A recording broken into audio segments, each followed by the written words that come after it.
Julia, did you want to say a few words as we get started here? Yes, please. So I just want to welcome you and thank you to all the producers that are joining us today. I'm Giulia from I Vini del Piemonte. We are a private consortium from Piedmont. We have more than 230 wineries that join us every day. And I would like just to present this project that is called the Top Cluster, and it is a different project from the usual work that we usually do abroad. So Top Cluster is a special project that involves important partners all over the world in different countries. In this case, we are very happy to work with Thailand.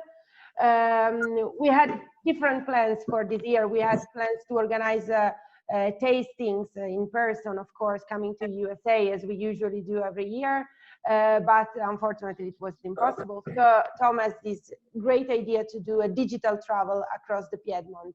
He has chosen the best producer, some of the best producers of Piedmont, and so we are happy that this digital project is starting.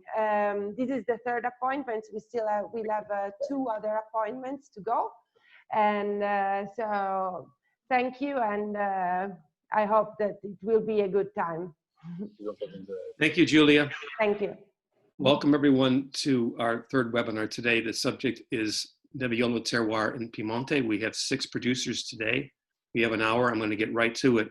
First thing I'm going to say though is I want to thank John Rittmaster and several of his colleagues and his friends in California, because it's 8 o'clock in the morning out there, and I appreciate you getting up and watching this. But I know how much you love Nebbiolo and how much you love the Piemonte. So thank you again, and thank you for helping your part on promoting this. So the producers today are, in no particular order, we'll start in the Roero district, Stefano Almondo from the Giovanni Almondo Winery. Stefano, ciao. Ciao a tutti. Also from the Roero district, we have Roberto Damonte from Malvirà. Ciao Roberto. Siamo sempre in 2. And also, come ti chiama? Giacomo. Giacomo, okay, I forgot, I'm sorry. So, and his associate Giacomo. We have from La Mora, we have Tiziana Settimo. Tiziana, ciao. She's from the Aurelio Settimo Winery in Annunziata. Did we lose you there on the screen?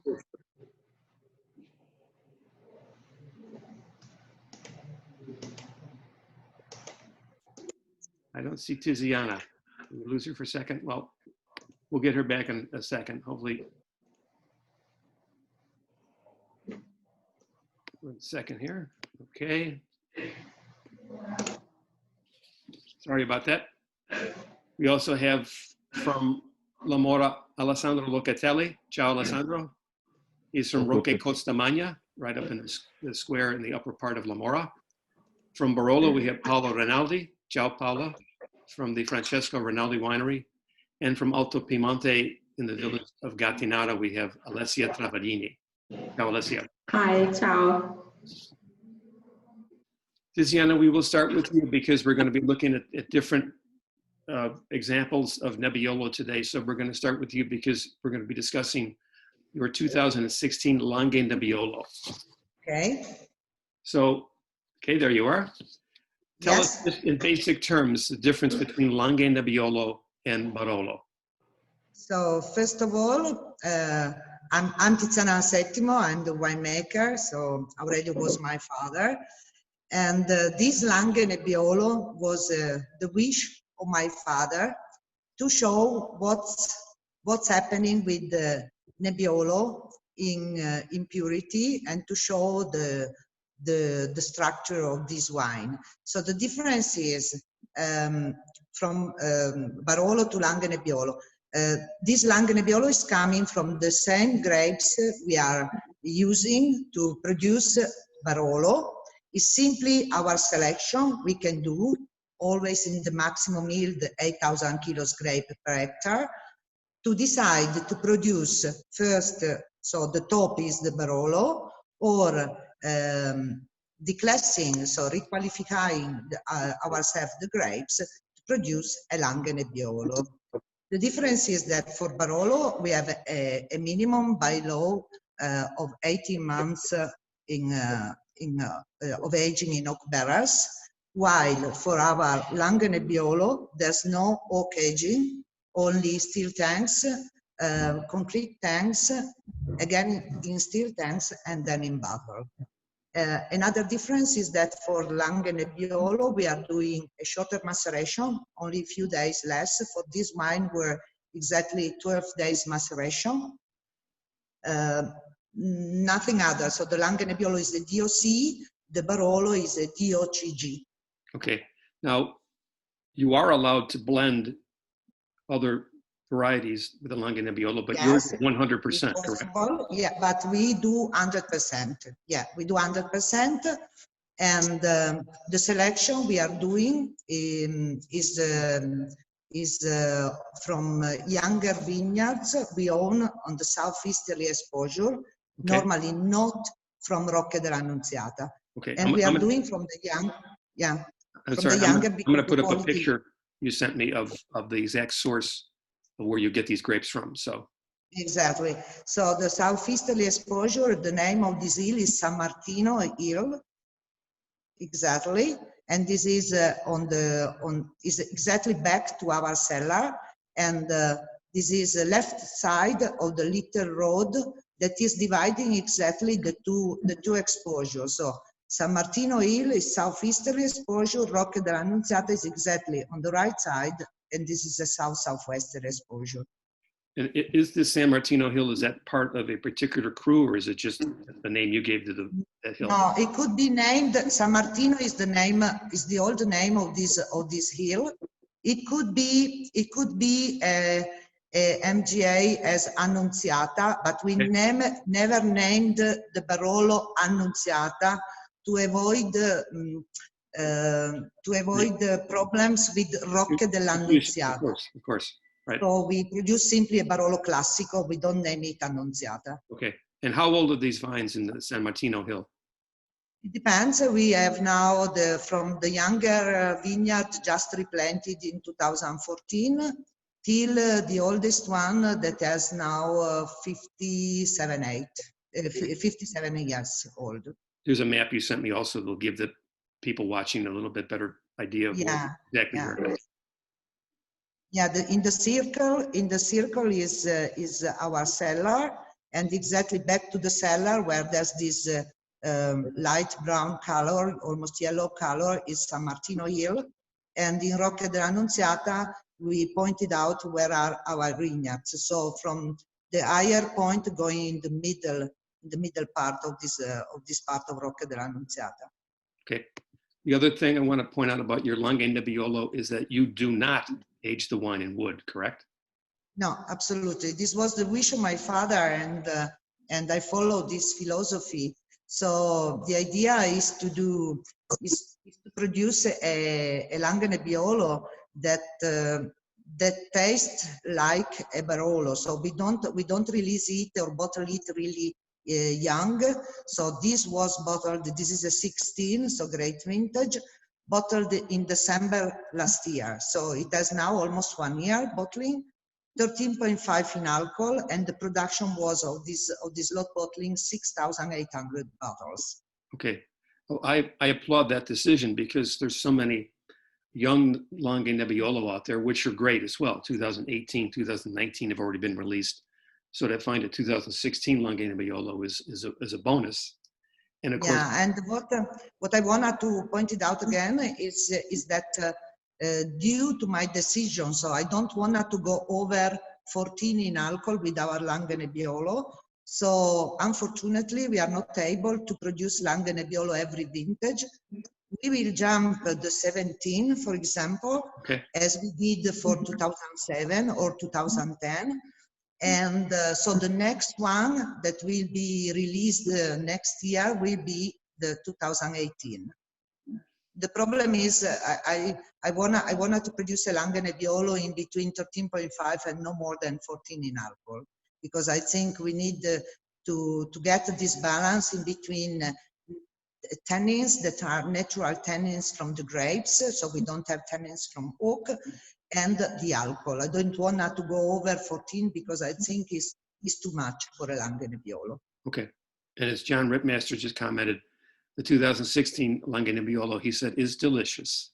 And I agree. Thank you, John. Yeah. Thank you, John, for your Nebbiolo breakfast this morning. Yes, that's right.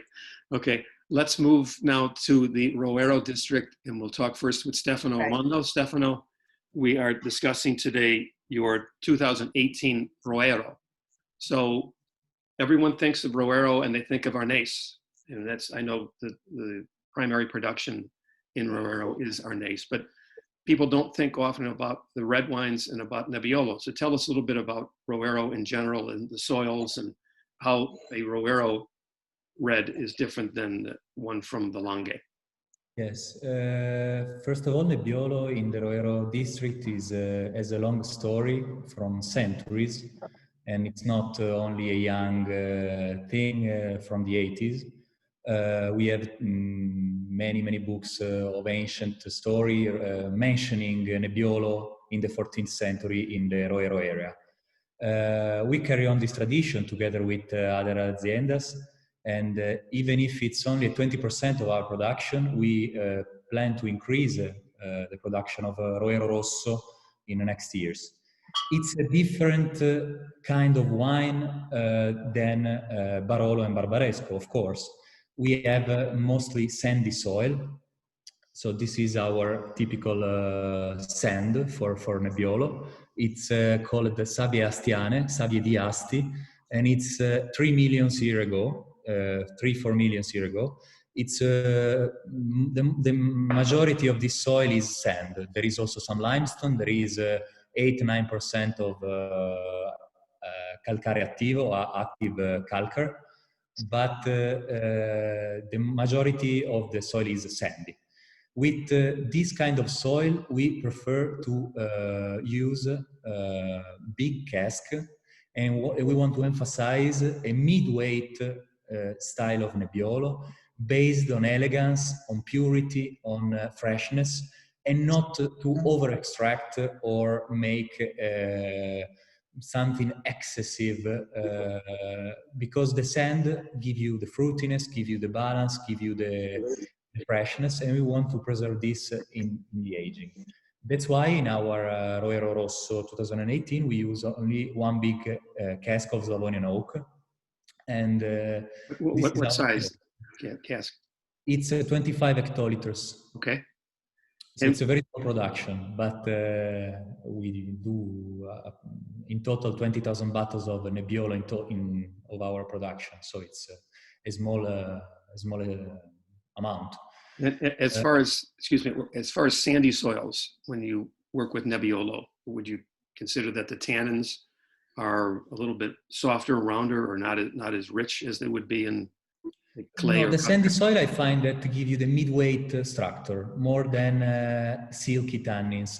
The silky tannin is due maybe to the vinification or to the extraction of the tannin, to the choice of extraction of the tannin. But Roberto, tell me about. Please tell me about Roero and about, we're tasting today your Reserva from the Trinitat Vineyard 2016. Tell us about that vineyard and about Roero, about your versions of Roero and how they differ from Barolo. Okay. A translate for Roberto, then Roberto explaining for the vineyard. Parli un po' della vigna e delle differenze che ci possono essere fra Roero e Barolo. Allora, Trinità è il vigneto più grande che abbiamo noi come azienda Malvirà, è 17 ettari, circa il 40% impiantato a Nebbiolo e il resto invece è coltivato ad uva Arnese. That is the classic way of drinking this wine. Paolo, thank you. Paolo, ciao. Okay, I'm sorry. I'm back. Sorry about that. What happened? Let me just finish up with Stefano and Roberto, and then we'll head to you. So I heard a little bit of your speech, but I won't bother with what happened there. But Roberto, tell me about. Please tell me about Roero and about, we're tasting today your Reserva from the Trinitat Vineyard 2016. Tell us about that vineyard and about Roero, about your versions of Roero and how they differ from Barolo. Okay. A translate for Roberto, then Roberto explain for the vineyard. Parli un po' della vigna e delle differenze che ci possono essere tra Roero e Barolo. Allora, Trinità è il vigneto più grande che abbiamo noi come azienda Malvirà, è 17 ettari, circa il 40% è impiantato a Nebbiolo e il resto invece è coltivato ad uva arnese. Okay, so Trinità is one of the older of the vineyard that we have at in Malvirà. It's 16 hectare and is split by Nebbiolo e Arnese, because it's usual in Roero, go for the semi-hill, have it in the top part, the Nebbiolo grape, in the center, in the middle, we have it the Arnese. Questo vigneto si trova nel comune di Canale, e la parte di Canale, l'area con terreni più ricchi di sabbia, mentre su altri cru abbiamo terreni più calcarei. Is in Canale village, the vineyard, and that part of Canale is one of the richest soil in sand that are in all the Roero region. Il vigneto è fatto una specie di anfiteatro, quindi a seconda delle temperature che abbiamo negli anni, facciamo la selezione per questo vino, per Roero Riserva Santissima Trinità, a sud o a sud-est. Perché quando fa più caldo a sud le temperature sono persino troppo elevate, mentre invece nelle annate con temperature più moderate andiamo molto bene col sud.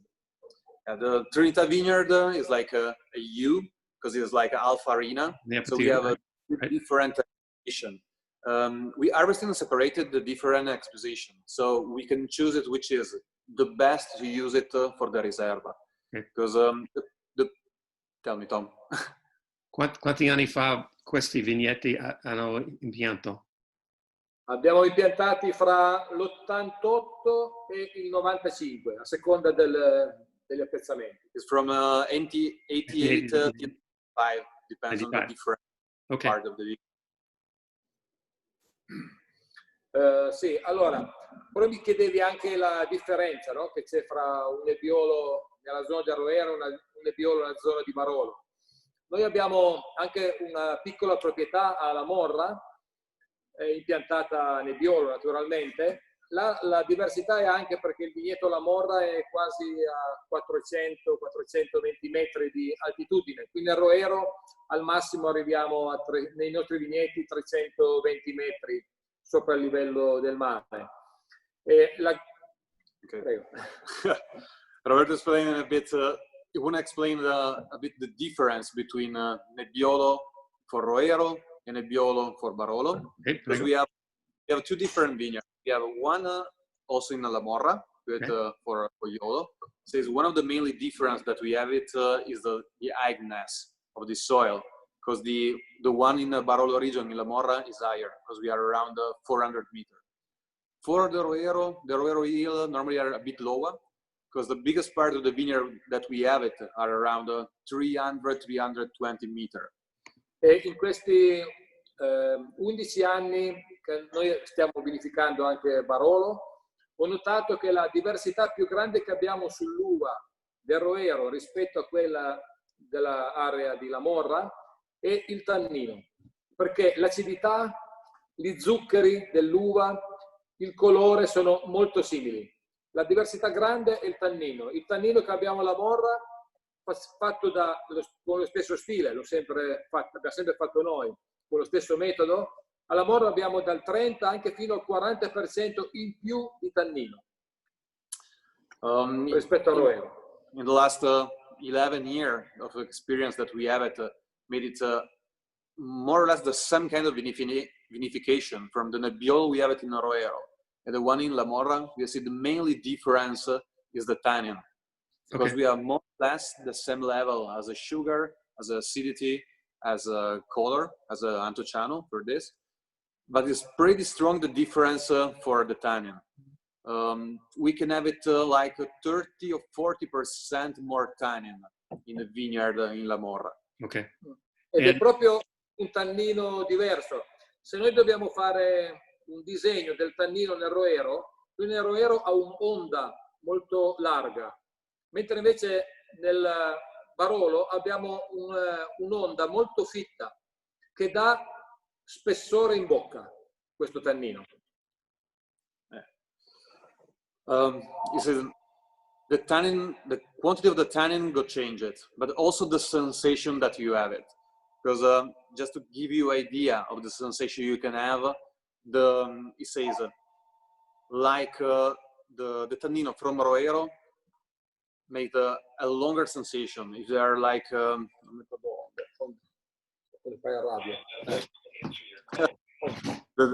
difference that we have it.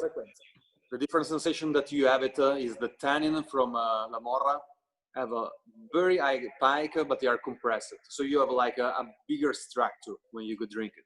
The one from Roero is softer. So also if you have a similar quantity, you have a less sensation of tannin when you go drink it. Okay. Let's talk specifically about this reserve of the 2016. How long did you age the wine? And in what containers?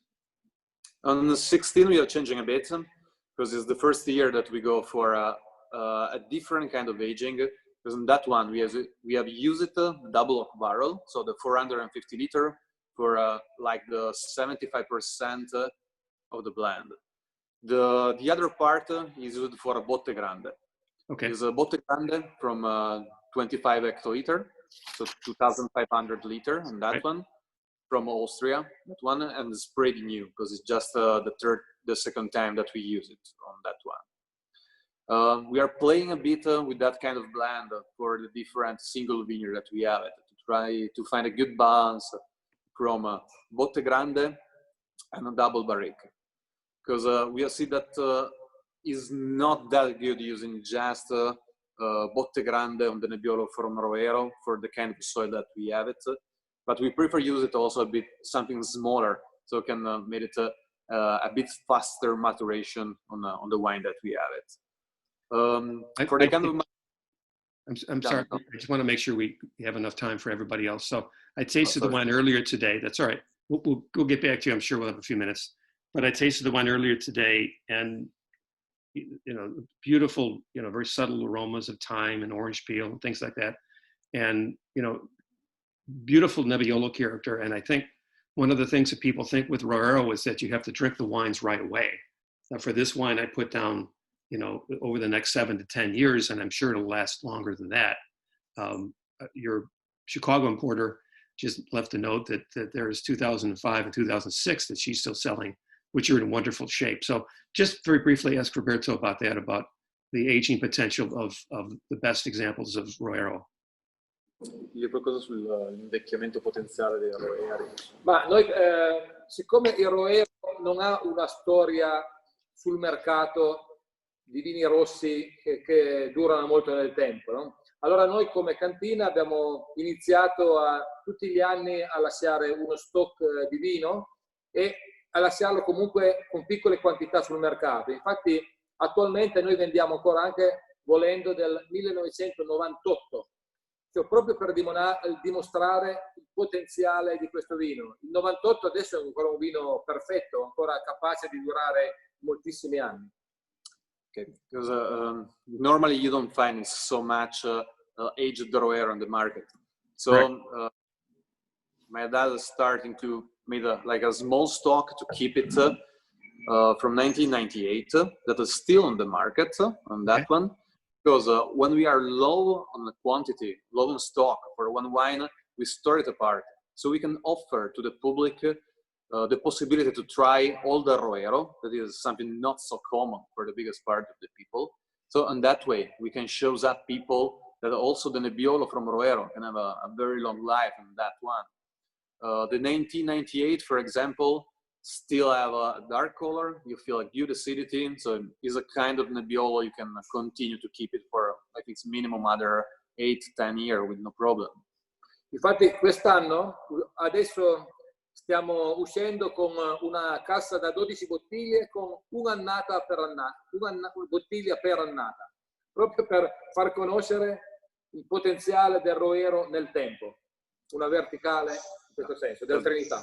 Because from this year, we started to make this something like a luxury box, luxury wooden box, where you can find one bottle for each vintage by 12 different vintages. So you can have a complete vertical on the Roero Riserva so people can understand it better and can make it a more accurate tasting on the, okay, on the Roero wine.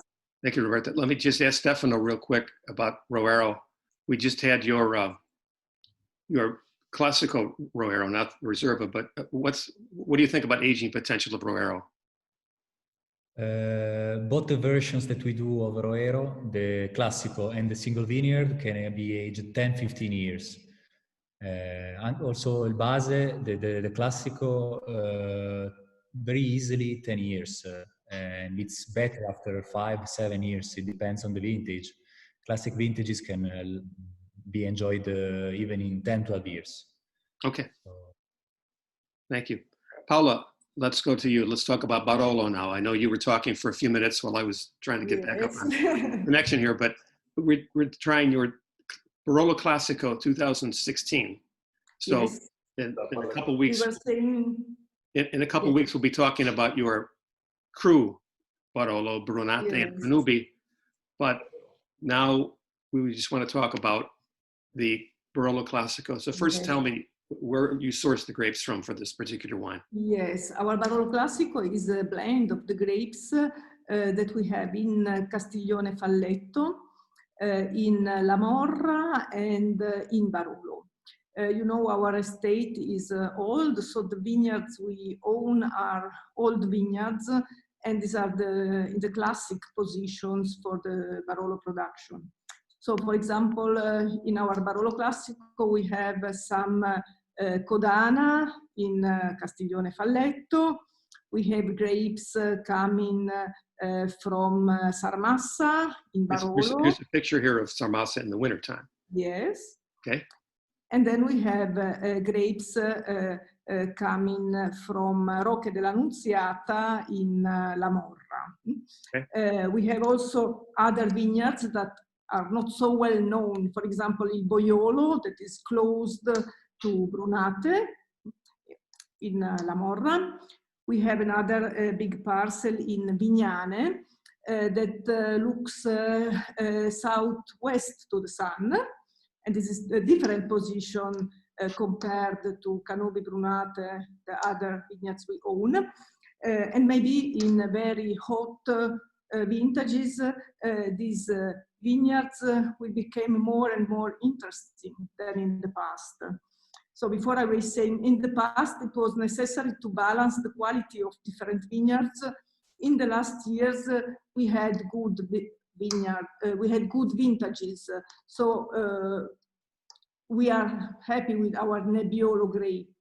Especially 2016, you know, was a very long vintage. And so we started, this is a grape that it's the first to bud and the last to ripe. So of course, maybe we can have some problems. But 2016 was a very regular vintage. We had very beautiful grapes. We had a normal way of working in our vineyards. We have a good balance between acidity and alcohol. And also the polyphenolic maturation was perfect because we pick up the grapes the middle of September. So in the last years, we have to say that with our Nebbiolo wines, we had no big problems. Okay. This is why, of course, we think that this vintage is able to be aged for a long time. I would agree. Let me ask you, since you have, you're sourcing this wine from Castiglione Falletto, Barolo, and La Morra, yeah. Is there one particular element? For example, do you get more spice from Castiglione Falletto and Barolo than you do from La Morra? Do you get a different style of tannins from La Morra than you would from Barolo? How did you decide on this blend? So, of course, these are the vineyards we own, so we cannot of course. change. Right. Of course, so maybe vineyards like Vignane are very elegant. So maybe they give freshness to our wine. Rocche dell'Annunziata maybe is a little more powerful compared to Vignane. Castiglione Falletto, the same, these are a little more powerful wines. So I think this is a balance between a different type of grapes, because the soil, of course, is different.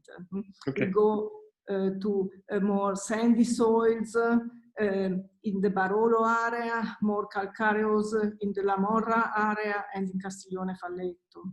Okay. Now, as I mentioned, in 2 weeks, the next webinar will be about Barolo 2016, and we'll be discussing your Canubi and Brunate, which are outstanding wines. And right now, with the Classico Barolo, how is that made differently? How do you treat that differently in the cellar compared to the Cru? So there are no differences, of course. Okay. We produce our Barolo in the same way. We age the wine in the same way. Of course, we are not so big. We have 11 hectares. So 80% of them are Nebbiolo da Barolo, but we pick up the grapes nearly in the same week. So there are no differences in the ripeness of the grapes. And so also about the fermentation, usually we ferment our grapes 2-3 weeks. It depends, of course, on the different vintages. Okay. And about aging only in big wood for 3 years. It's the same for all the Barolo bottles that we produce. So And no differences at all. This is all Slavonian oak, correct? And these are 50 liter barrels? So we have, so now the barrels we are using are, we have changed them all in the last 12, 15 years. So some of them are new, some of them are 10 years old. They are between 50 and 25 hectoliters, but the most of them are 50 hectoliters. So not so big like the very old barrels we had in the cellar that were 110, 120 hectoliters. Okay, wow. But 50 hectoliters is a big barrel, yes. Okay. I know we'll talk more about 2016 and Alessandro in a minute. We'll talk about 2015. How about this year, 2020? How did the growing season go this year? This year, you mean 2020? Si. Yes. So what we were saying before, so we are in the last years we cannot be unhappy. We have to be happy with the Nebbiolo grapes. Yes. Because also this year it was a very difficult year for everything, but not for our vineyards. So we had a very beautiful spring, even if we had to stay at home, but we could go and walk and work in the vineyards in spring, and we had a beautiful sun. We had some rain in May and in June, and then we had a good summer without peaks of very, very high temperature. In September and October, we had a very beautiful climate, and so we had the opportunity to pick up the grapes in the first 10 days of October. That is the best time, I think, for picking up the Nebbiolo grapes.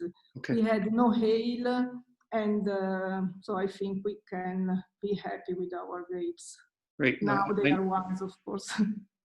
Fingers crossed, yes. Now, we have the 2016 today, and of course the 2017 growing season was extremely hot. Yes. Will that affect your production in terms of of course, so you have to work a little in a different way in the vineyards. So of course in 2017, so in our area we had no frost in spring because we are a little higher.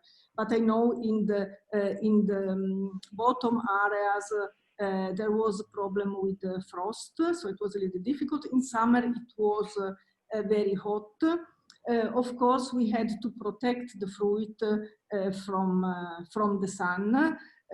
So we had to work on the leaves in a different way than, for example, in 2018. And I have to say that in some areas now we have also some hail nets that give a help also for produce some shadow to the fruit. Right, okay. And this is good in some situations, of course. Will the production in 2017 be a little bit smaller than normal? Was a little bit smaller, yes. even if, you know, in 2018 we had to work with the green harvest, and so maybe usually the production in our estate is nearly the same. So we never have the complete production, but 2017 years was a little smaller than usual.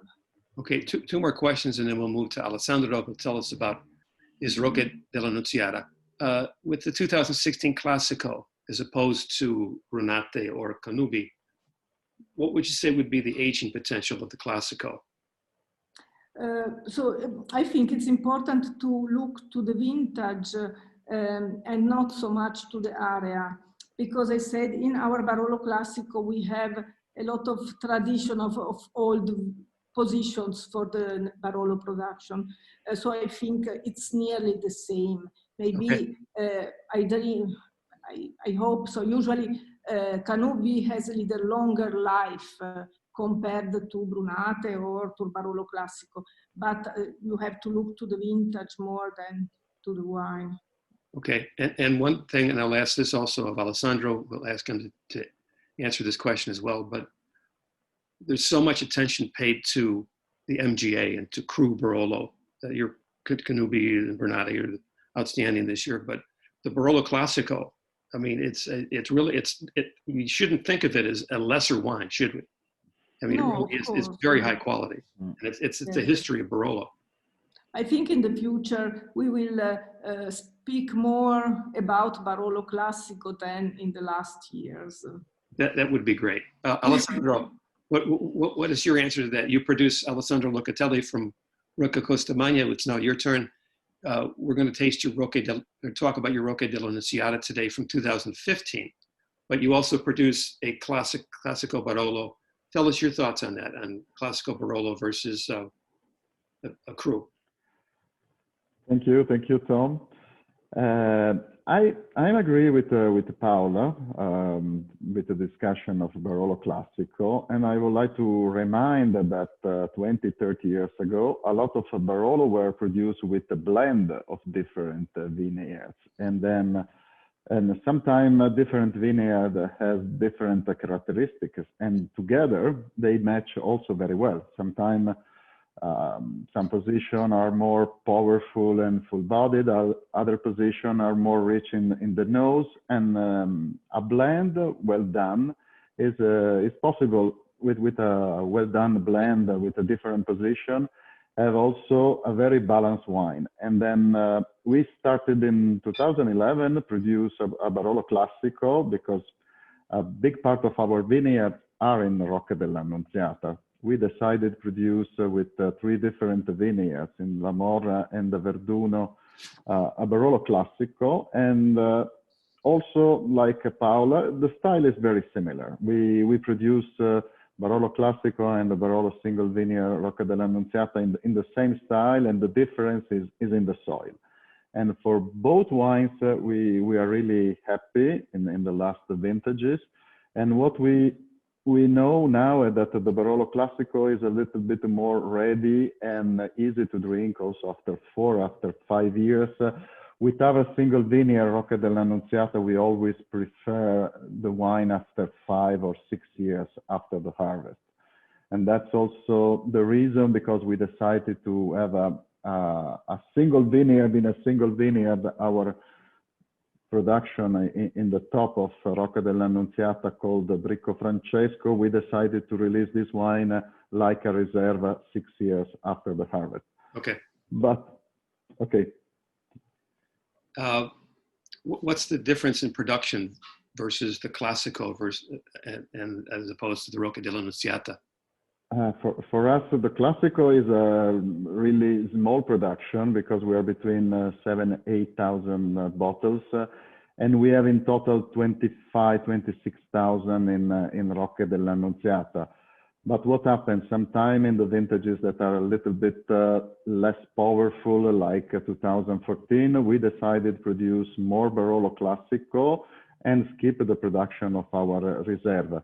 Is also a selection during the aging time.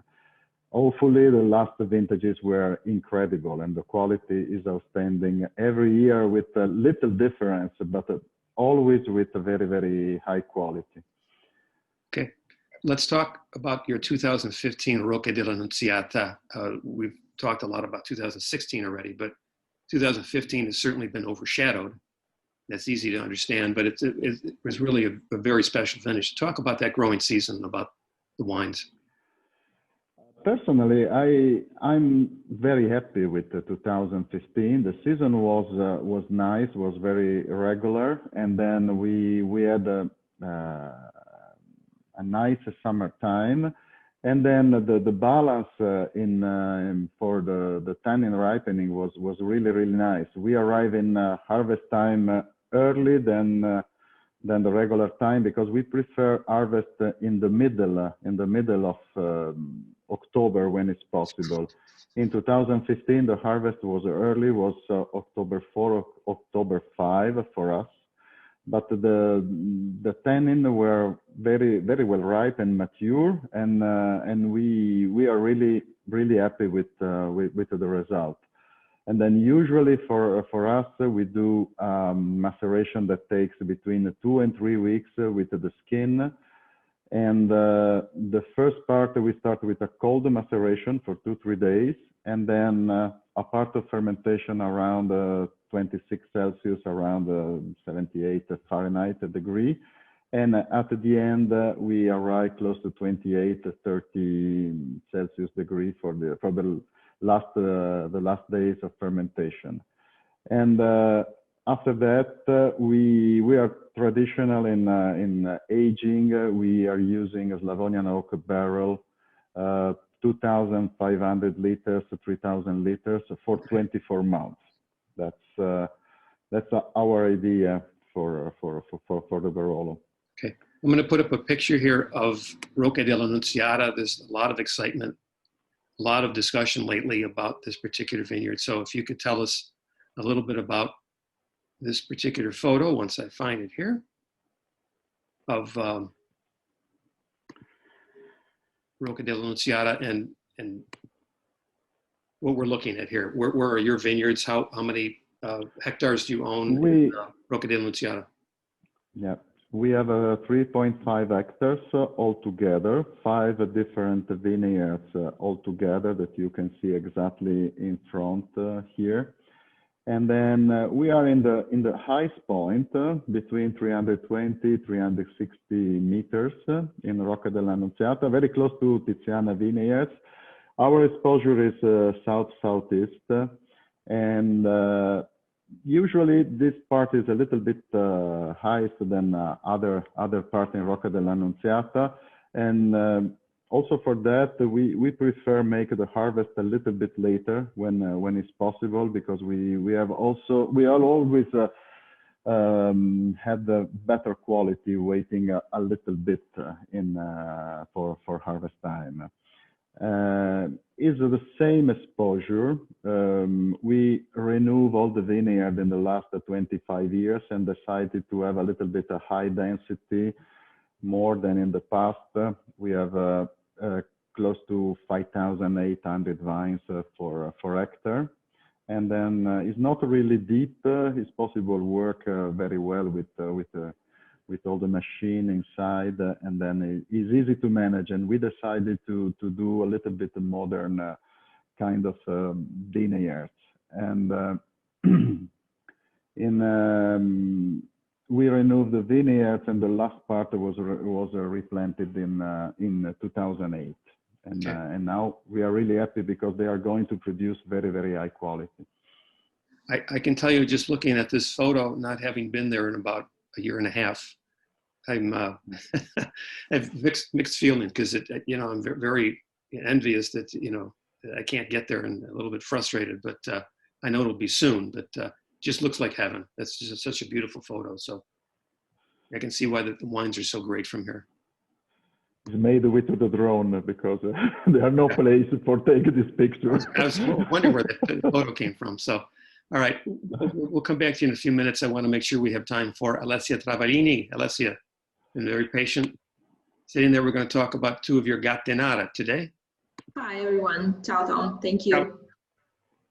Yes, you asked me to speak about the two wines. So the classic Gattinara, that is this one. 2017. The 17, exactly, as you can see, okay? And this is the Reserva. Actually, I would like to show you very close to each other, these two bottles, because the two labels are pretty similar. The only difference is the color of the bottle, because one is actually normal, and this one for the Reserva is frosty. That's a reason behind this decision. The first reason is because my grandfather, who was the person, Giancarlo, who designed this bottle shape, decided to color this bottle with the frosty glass, first to distinguish the two kind of wine, because the labels were pretty similar.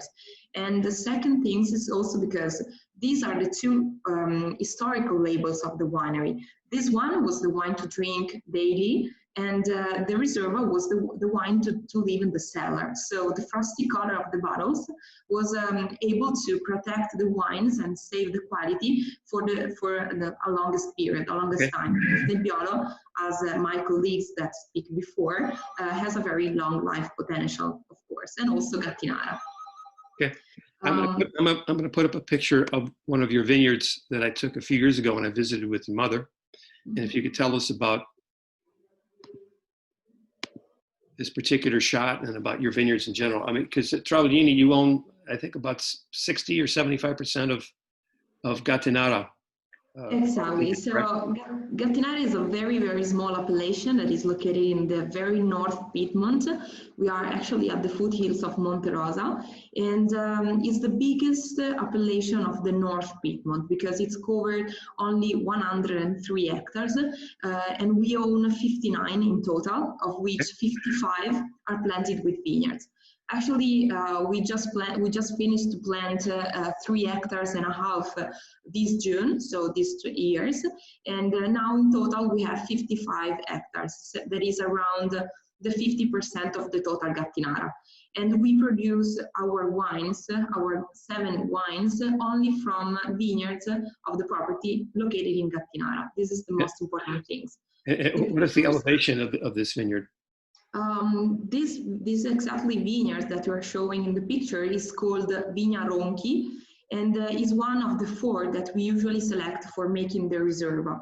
And in this picture, we are around 400 meters up on the sea level, but the Gattinara range is from 280, until 430. Yes, this is the range. And we have the vineyards located in all 4 different hills that makes Gattinara. This is so important because having all the vineyards in all the different extension of Gattinara is very important because makes us to make a very real expression of what is a Gattinara wine. This is the way we produce the classic Gattinara because as I said, it's a blend of almost all the vineyards of the property.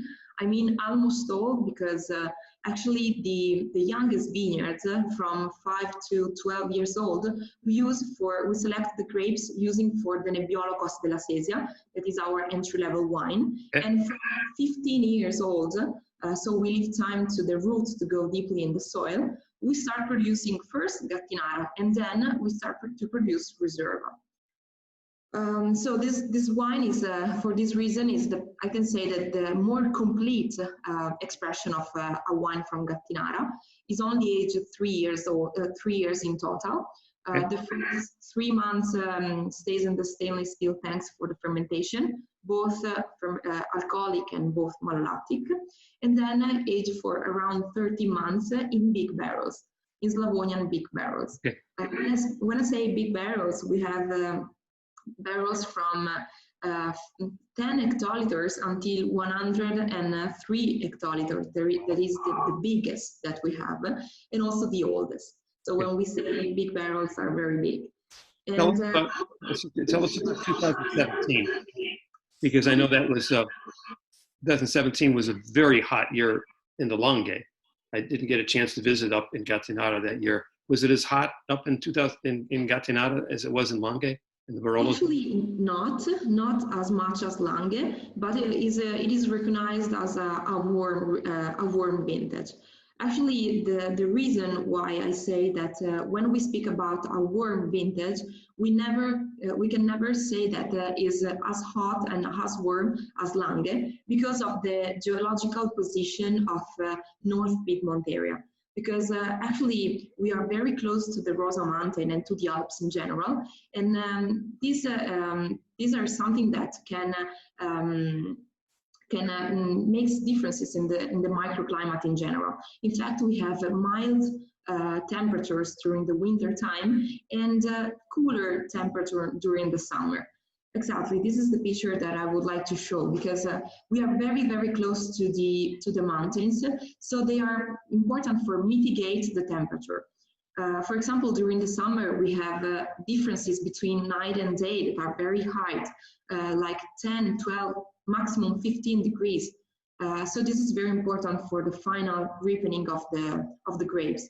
So that's why when we say that is a warm vintage, okay, it's warm, considering the usual trend of North Piedmont, but it's never as warm as South Piedmont area.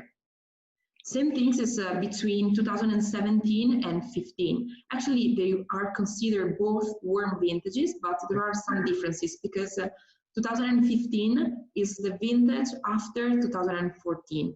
They are completely opposite vintages. Right. 14 was rainy and was fresh. 2015 were very warm and pretty without water. So that's why the vines were a little bit in shock, but actually the result is pretty interesting. We just released the Reserva in September, and the particular things about the 15 is that it's showing beautiful expression. Actually, right now, is good in that moment. He's expressing his complexity, but it shows a very long potential for the future. Okay. Now you aged the Reserva a little bit differently than the classic Gattinara, correct? Exactly. The Reserva aged in total around 5 years because instead of staying 30 months in wood, stays 40. 90% age only in big barrels, and a small percentage, that is around 8 to 10%, age also separate in used barriques for not more than 8 months in general. But the quantity and the time that stays in barriques depends on the vintages, of course. But it never go over 6 months and the 10% as a quantity in total. After this moment, the wines is put back on in the big barrels because for the Reserva, we want to maintain the tradition of using big barrels as my ancients and grandparents used to do, and also because we want to maintain the original taste and the original expression of the Nebbiolo and his terroir in Gattinara. Then, before the release, we leave to age for 10 to 12 months in bottle. That is very, very important for us because when we release the wines, it's still very fresh, but actually is aged for 5 years in total. Because now we are releasing the 2015 and we are in 2020, of course.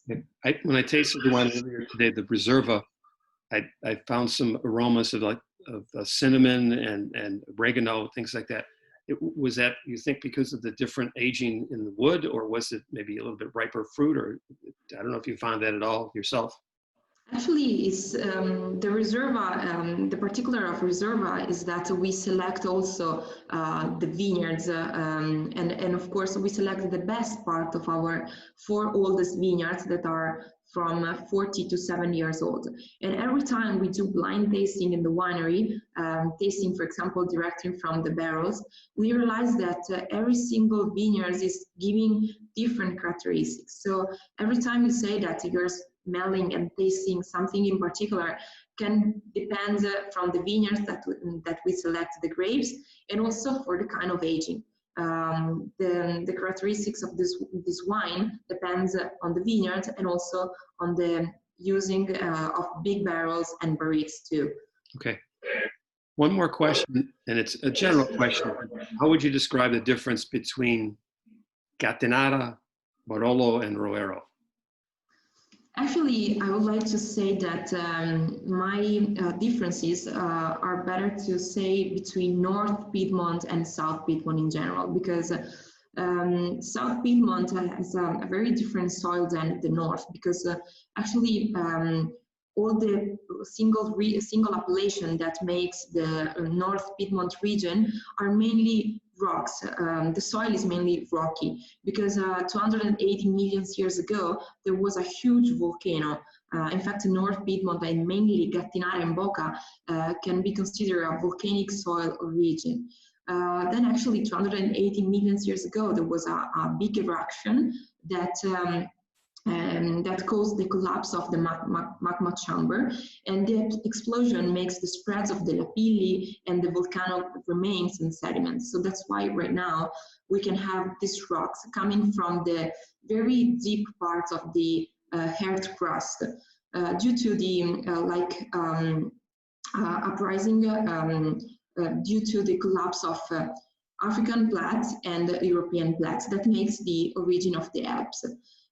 This particular region is making the Gattinara one of the only places in the world where Nebbiolo grows on a volcanic soil region. That's why the wine from Gattinara is particular and it is quite unique. Also for the differences of the microclimates that we have, that I was speaking before. Thanks to the closeness of the Alps, we have a very particular kind of climate. Also, every time, probably Tom, you can agree with me, and probably you remember when you went on the vineyards, every hour of the day you can feel like a small breeze that suffers and that blows directly from the rose. Yes. This is very important for the quality and the elegance of the final wine that you can taste. These are the two most important characteristics from North Piedmont, so Gattinara, and South Piedmont in general. Okay, thank you. Perfect. Sorry about the little delay there before, but you got to love technology. We got it all fixed. So one last question, Paula. I had a question from someone earlier from Ofer about not any of your wines today specific, but one that will come out soon. 2015 Reserva. I think he said, is it Canubi or Brunate? Yes, you make it 2015 Reserva. When will you release that? Yes, it's Canubi, and I think we are going to bottle it in December. So we have to wait some weeks more. Okay, great. Grazie. Alessandro, very quickly, we didn't talk about 2018 or 2019. How will those Barolos taste? What's the style of those Barolos? Completely different. 2018, we are starting now to release some wine from 2018, like Classic Barbera and Langhe Nebbiolo. And wine from 2018 are more elegant, more soft, velvety in tannin. And we are really happy, but between 2017 and 2019 that are more powerful and rich in alcohol, in extract, and also in tannin. 2019 is really different. Personally, with Nebbiolo 2018 that we are starting to release now, we had an incredible nice feedback because the wine is so elegant, and then with a very fine perfume and a little bit less alcohol. Nebbiolo is 13.5 and Barolo is close to 14.2. But very well balanced. And then sometimes it's interesting to understand what happened after the aging, because we don't know exactly 100% of the potential of the wine when the harvest is finished. During the aging, sometimes we have a surprise. We know that the wine develops in a different style. And then the 18 is really a nice wine for gastronomy, I think for a restaurant, because it's really more approachable. And then the 19 was really nice. We are happy with 2019, more powerful and more tannic at the moment. And all the wine are aging, and then it's going to change a lot in the next months. that will do it for today.